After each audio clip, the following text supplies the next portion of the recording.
வேதம் கேட்போம்.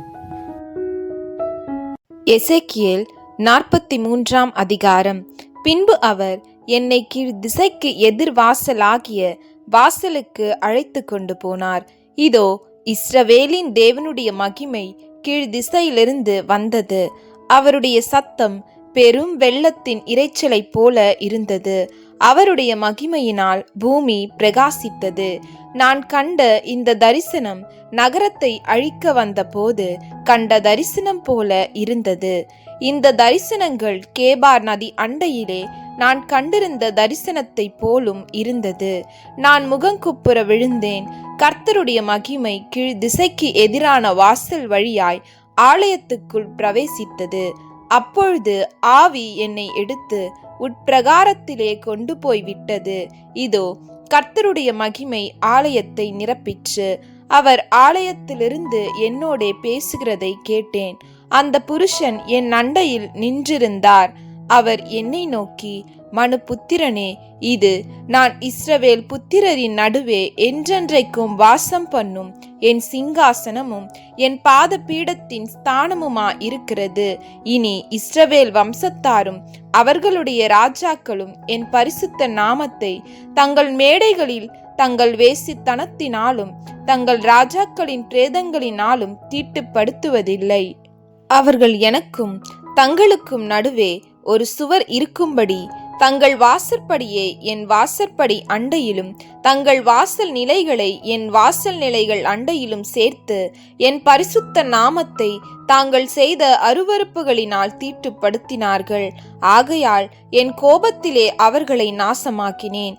இப்பொழுதும் அவர்கள் தங்கள் வேசித்தனத்தையும் தங்கள் ராஜாக்களின் பிரேதங்களையும் என் சமூகத்தினின்று அகற்றினால் நான் என்றென்றைக்கும் அவர்கள் நடுவே வாசமாயிருப்பேன். மனுபுத்திரனே, இஸ்ரவேல் வம்சத்தார் தங்கள் அக்கிரமங்களின் நிமித்தம் வெட்கப்படும்படிக்கு நீ அவர்களுக்கு இந்த ஆலயத்தை காண்பி. அதன் அளவை அளக்க கடவர்கள். அவர்கள் செய்த எல்லாவற்றின் நிமித்தமும் வெட்கப்பட்டால் அப்பொழுது இந்த ஆலயத்தின் ரூபத்தையும் அதன் அளவையும் அதன் முன் வாசல்களையும் அதன் பின் வாசல்களையும் அதன் எல்லா ஒழுங்குகளையும் அதன் எல்லா கட்டளைகளையும் அதன் எல்லா நியமங்களையும் அதன் எல்லா சட்டங்களையும் அவர்களுக்கு தெரியப்படுத்தி அவர்கள் அதனுடைய எல்லா ஒழுங்குகளையும் அதனுடைய எல்லா முறைமைகளையும் கைக்கொண்டு அவைகளின்படி செய்யும்படிக்கு அதை அவர்கள் கண்களுக்கு முன்பாக எழுதிவை. ஆலயத்தினுடைய பிரமாணம் என்னவென்றால், மலை உச்சியின் மேல் சுற்றிலும் அதன் எல்லையெங்கும் மிகவும் பரிசுத்தமாயிருக்கும். இதுவே ஆலயத்தினுடைய பிரமாணம்.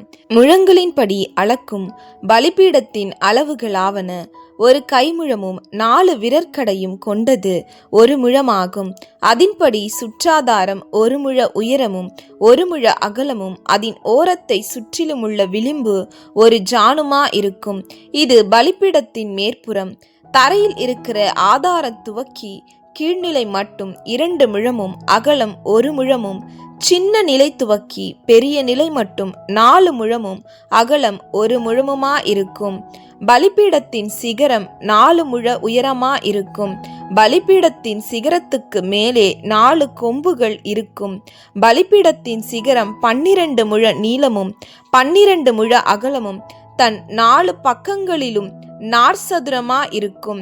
அதன் 4 பக்கங்களிலுள்ள சட்டத்தின் நீளம் 14 முழமும் அகலம் 14 முழமும், அதை சுற்றிலும் இருக்கிற விளிம்பு 1/2 முழமும், அதற்கு ஆதாரமானது சுற்றிலும் 1 முழமுமா இருக்கும்.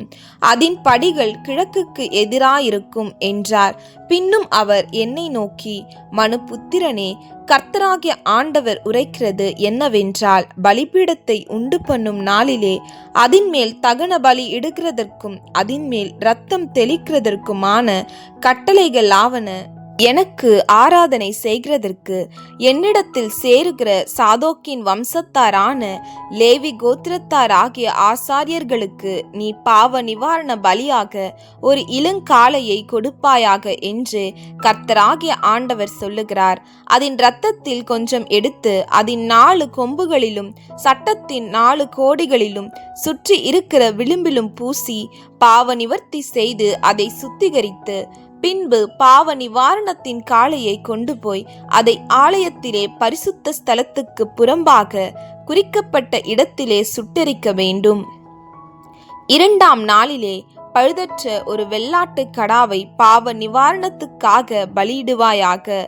அவர்கள் இளங்காளையினாலே பலிபீடத்தை சுத்தி செய்தது போல பாவ நிவாரணம் செய்ய வேண்டும்.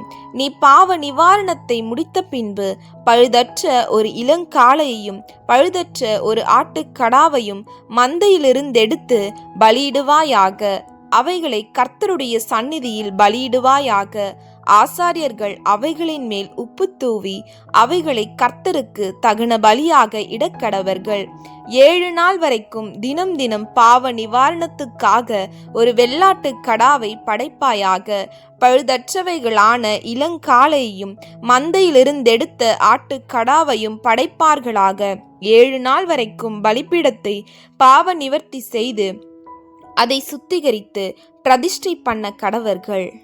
அந்நாட்கள் முடிந்த பின்பு 8ஆம் நாள் முதல் ஆசாரியர்கள் பலிபீடத்தின் மேல் உங்கள் தகன பலிகளையும் உங்கள் ஸ்தோத்திர பலிகளையும் படைப்பார்களாக. அப்பொழுது உங்களை அங்கீகரிப்பேன் என்று கர்த்தராகிய ஆண்டவர் சொல்லுகிறார்.